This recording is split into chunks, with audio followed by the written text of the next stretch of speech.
नमस्कार, मैं हूं संजय शर्मा। आप देख रहे हैं 4 PM न्यूज नेटवर्क। दिल्ली देश की राजधानी है और राजधानी का चुनाव 5 फरवरी को है।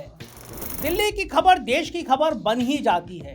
साथ ही दिल्ली चुनाव लड़ने वाली तीनों पार्टियां आधिकारिक तौर पर नेशनल पार्टी हैं।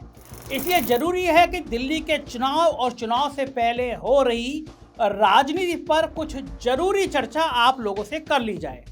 फिलहाल दिल्ली में चुनावी रैलियां अपने चरम पर हैं और इंटरनेट नेताओं के बयानों से गर्म है। पिछले 10 सालों से दिल्ली में अरविंद केजरीवाल की आम आदमी पार्टी की सरकार है। 2011 के अन्ना आंदोलन से इस पार्टी का जन्म हुआ। भ्रष्टाचार के मुद्दे को उठाकर केजरीवाल ने न केवल पार्टी बनाई, कुछ ही महीनों में सरकार भी बना ली। राजनीति के जानकार बता सकते हैं कि इतनी तेजी से कभी किसी भी नई पार्टी का सत्ता के गलियारों तक पहुंचना अपने आप में अनोखा है, स्टडी है। केजरीवाल का पहला चुनाव जितना उनकी अपनी पढ़ी लिखी छवि और आंदोलन की राजनीति की देन था, लेकिन दिल्ली में लगातार और बार बार चुनाव जीतने के पीछे है जनता को दी जा रही अनेकों लाभकारी सुविधाएं। वहीं दूसरी तरफ दिल्ली में सत्ता के लिए भाजपा पिछले 25 सालों से छटपटा रही है और इस फ्रस्ट्रेशन में केजरीवाल की समाज कल्याण की योजनाओं को भाजपा और उनके नेता मुफ्त की रेवड़ी कह रहे हैं। रेवड़ी वाला बयान सबसे पहले नरेंद्र मोदी ने आज से 2 साल पहले दिया था। आइए इसे सुन लेते हैं। आजकल हमारे देश में मुफ्त की रेवड़ी बांटकर वोट बटोरने का कल्चर लाने की भरसक कोशिश हो रही है। ये रेवड़ी कल्चर देश के विकास के लिए बहुत घातक है। इस रेवड़ी कल्चर से देश के लोगों को और खास करके मेरे युवाओं को बहुत सावधान रहने की जरूरत है। आज की वीडियो में हम देखेंगे कि क्या मोदी का ये बयान ठीक है, क्या केजरीवाल मुफ्त में रेवड़ियों की तरह चीजें बांट रहे हैं या फिर सच्चाई कुछ और है। गोदी मीडिया आपको दिखा कुछ और रहा है। प्रजातंत्र यानी डेमोक्रेसी की बहुत ही सुंदर परिभाषा अब्राहम लिंकन ने दी थी। लोगों से बनी हुई वो सरकार जो लोगों द्वारा लोगों के काम के लिए चुनी गई हो।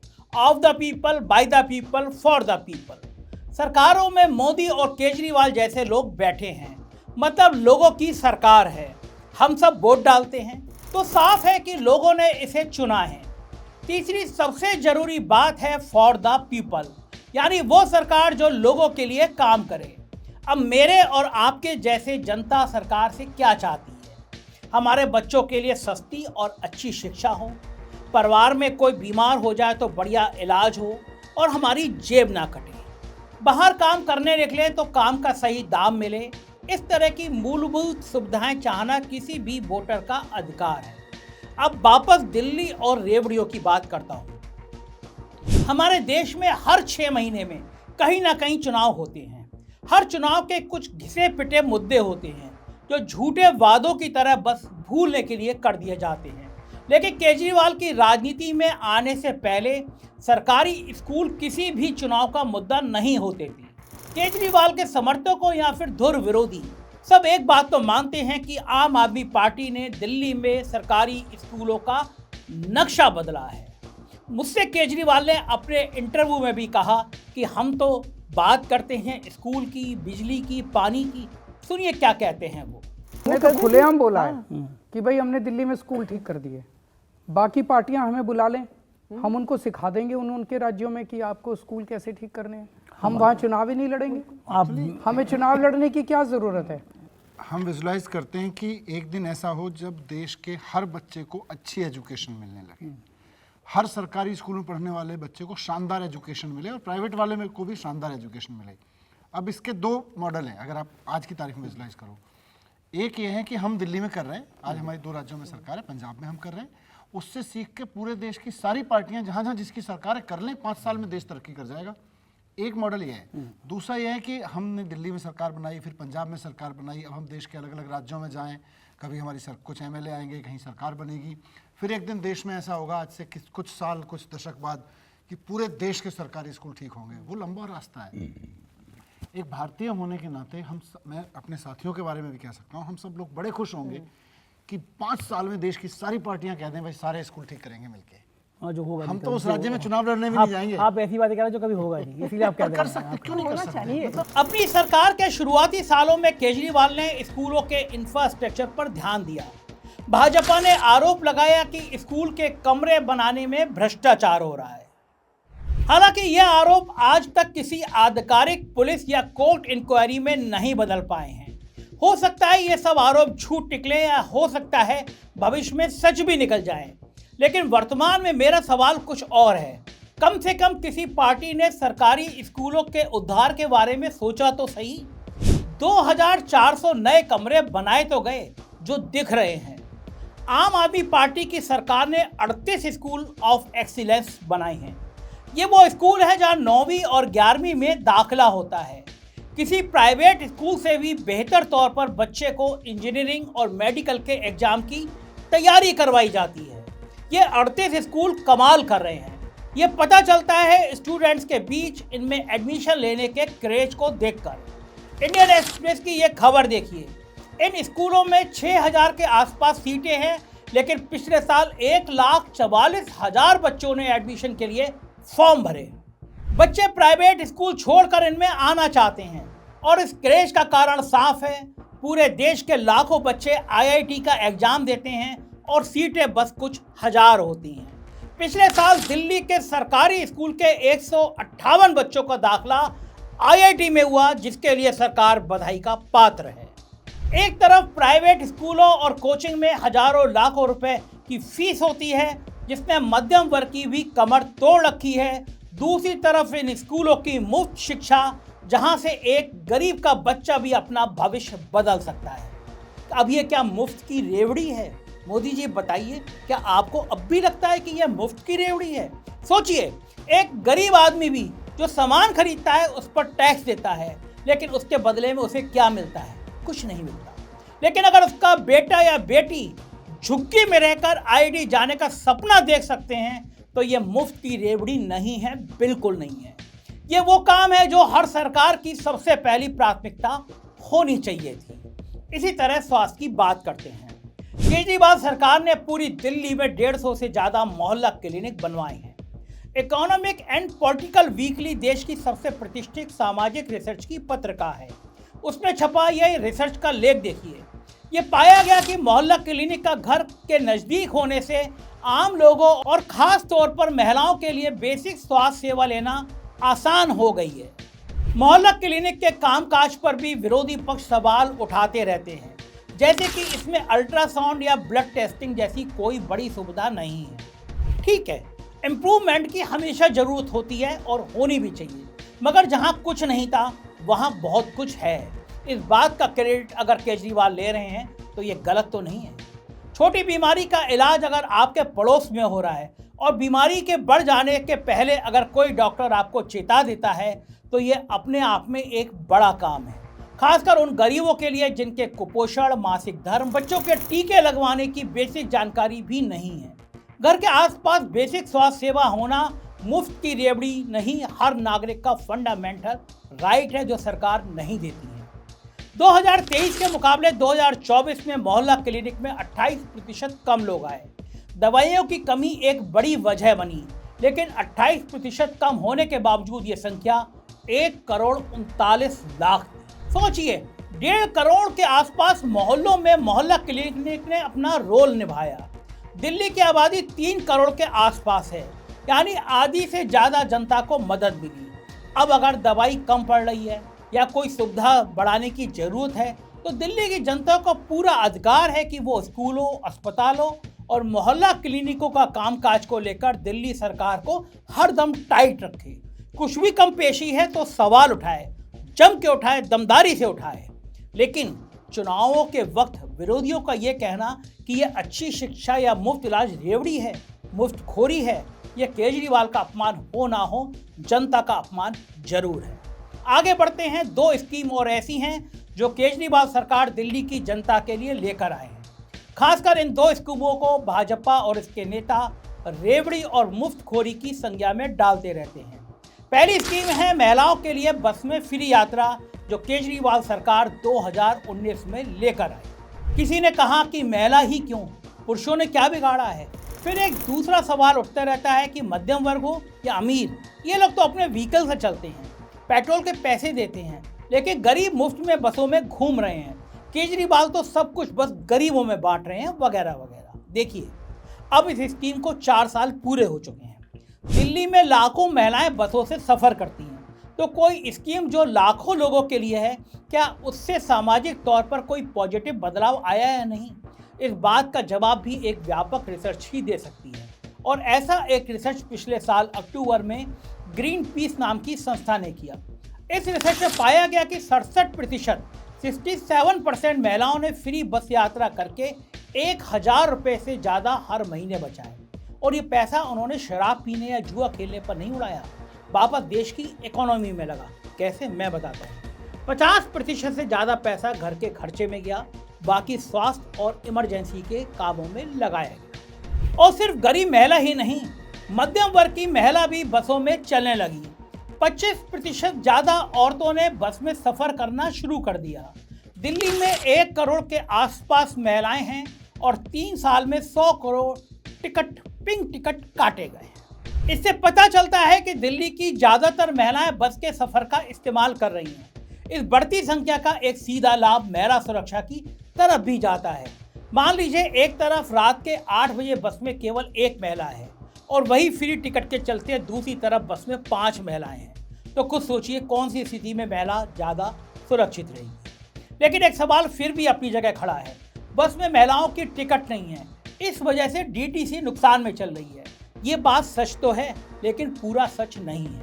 पिछले साल डीटीसी ने 3000 करोड़ का नुकसान उठाया, लेकिन इसकी सबसे बड़ी वजह औरतों को फ्री टिकट देना नहीं था।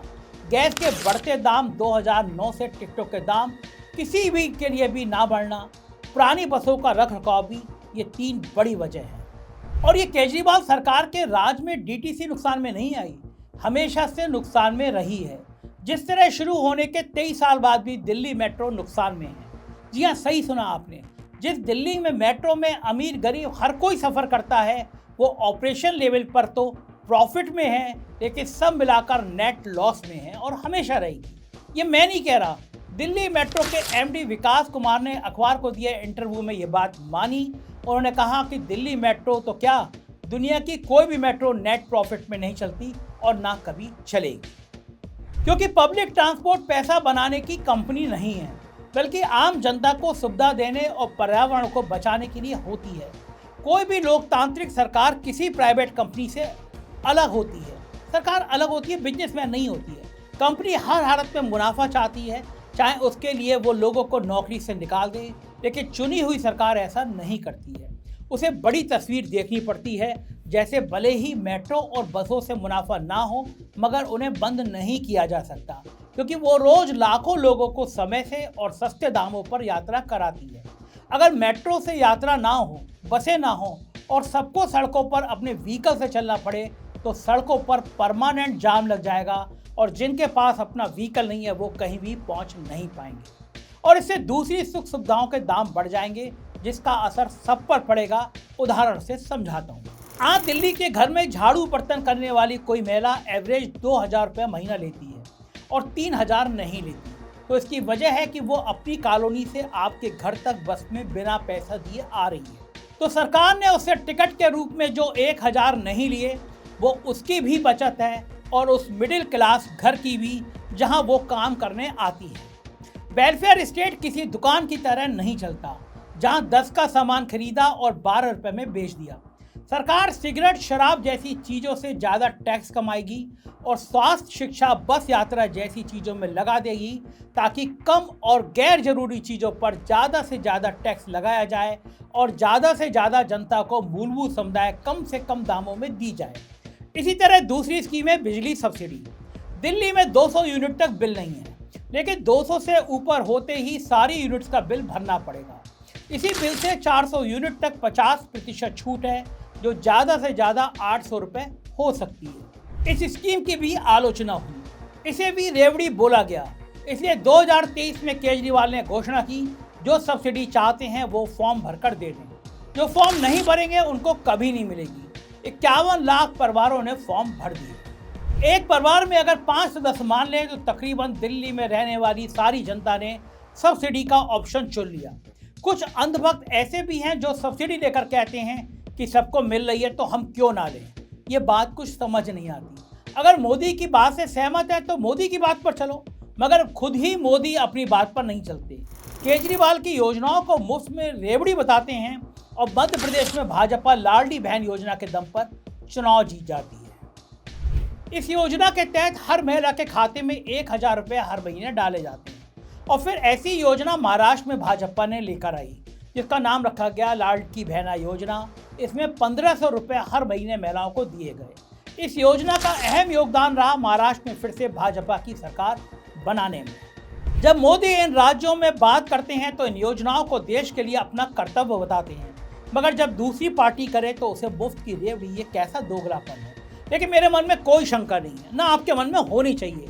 चाहे केजरीवाल की मोहल्ला क्लिनिक हो या मोदी की आयुष्मान योजना, चाहे मुफ्त शिक्षा हो या फिर सब सरकारों द्वारा चलाई गई मिड डे मील स्कीम, चाहे सस्ता पब्लिक ट्रांसपोर्ट हो या अच्छी सड़कें, केजरीवाल मुफ्त में बस का सफ़र कराएं या मोदी जी उज्ज्वला योजना से सिलेंडर पर सब्सिडी दें, इनमें से कुछ भी मुफ्त की रेवड़ी नहीं है। ये सब वो मूलभूत सुविधाएं हैं जिन पर हर गरीब का, हर नागरिक का अधिकार है। कि मैं निजी तौर पर खाते में सीधी रकम के पक्ष में नहीं हूँ, चाहे कोई भी पार्टी, क्योंकि 1000 या 2000 रुपये हर महीने किसी महिला के खाते में डाल देने से उसका जीवन नहीं बदल जाएगा, मगर सरकार को उसके लिए रोजगार, शिक्षा, स्वास्थ्य ना देने का बहाना जरूर मिल जाएगा। छात्रों को स्कॉलरशिप और विकलांग या बूढ़े लोगों की पेंशन पर के अलावा किसी के खाते में सीधे पैसे नहीं दिए जाने चाहिए, बल्कि ऐसा माहौल बनाया जाना चाहिए जहां आदमी मेहनत करके कमा कर खा सके। देखिए, हर नागरिक देश को आगे बढ़ाने में मदद करता है। मिडिल क्लास इनकम टैक्स देता है तो गरीब आदमी भी हर सामान पर टैक्स देता है, और खासकर भारत का गरीब आदमी का योगदान और बड़ा है। वो मिडिल क्लास और अमीर की बहुत सस्ती मजदूरी भी देता है, उनको बहुत सस्ती मजदूरी देता है। पश्चिम के देश में रहने वाले सब भारतीयों का सबसे बड़ा रोना यही है कि वहाँ हर काम खुद करना पड़ता है। 1000 रुपये महीने में बर्तन वाली वहाँ नहीं मिलती।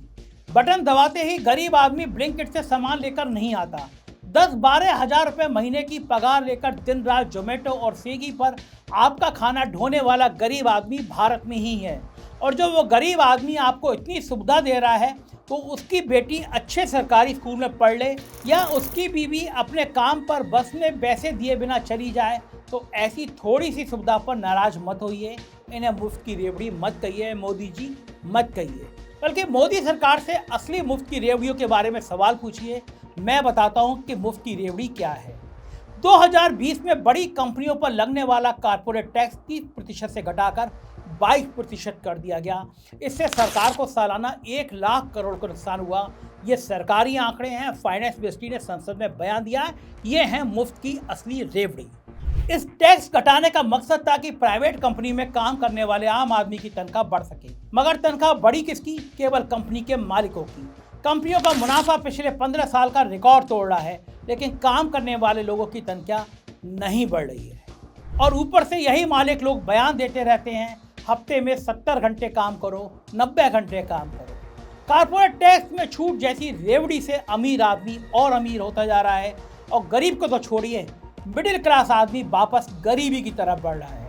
इनकम की असमानता ने सारे रिकॉर्ड तोड़ दिए हैं। ऊपर के 1% लोगों के पास देश का 40% पैसा है, और ये पैसा क्या सिर्फ मेहनत से कमा रहे हैं? जी नहीं, ऐसा बिल्कुल नहीं है। सरकार इन्हें सच में मुफ्त की रेवड़ी बांट रही है। इसी महीने अंबानी की रिलायंस को महाराष्ट्र की भाजपा सरकार ने नवी मुंबई इलाके में जमीन बेची है। ये जमीन नवी मुंबई एयरपोर्ट के पास है। 5286 एकड़ की ये प्राइम जमीन रिलायंस ने 2200 करोड़ रुपए में खरीदी। अगर गणित लगाएं तो 1 एकड़ जमीन की कीमत लगभग 42 लाख रुपए आती है। 42 लाख रुपए में आप मुंबई के किसी भी इलाके में एक कमरे का मकान नहीं खरीद सकते जो 50 गज में बनता है, लेकिन रिलायंस को इस भाव में 1 एकड़ यानी लगभग 5000 गज जगह मिल सकती है। गोदी मीडिया का मुंह बंद रहेगा, क्योंकि अंबानी का चैनल दिन रात नफरत की दुकान चलाता है। अब इसी सस्ती जमीन पर ये करोड़ों के मकान बनाएंगे और हमें बेचेंगे, और साथ में वाही भी लूटेंगे कि हमने देश में विकास किया। लेकिन कौड़ियों के भाव में बांटी जा रही जमीन को मुफ्त की रेवड़ी कोई अखबार या टीवी चैनल नहीं कह रहा। गौर से सोचिए, देखिए, गरीब आदमी आपका हक नहीं खा रहा, वो बस कुछ सुविधाएं पाकर जी रहा है। असली रेवड़ियां मोदी जी के अमीर दोस्त खा रहे हैं और आपके हक का ये पैसा आपकी आंखों के सामने लुटाया जा रहा है। तो आप सही सवाल पूछिए, मेरे साथ सवाल पूछिए। बात अच्छी लगी तो अपने दोस्तों तक भेजिए। चैनल को सब्सक्राइब और ज्वाइन करना ना भूलें। बहुत बहुत शुक्रिया। Thank you.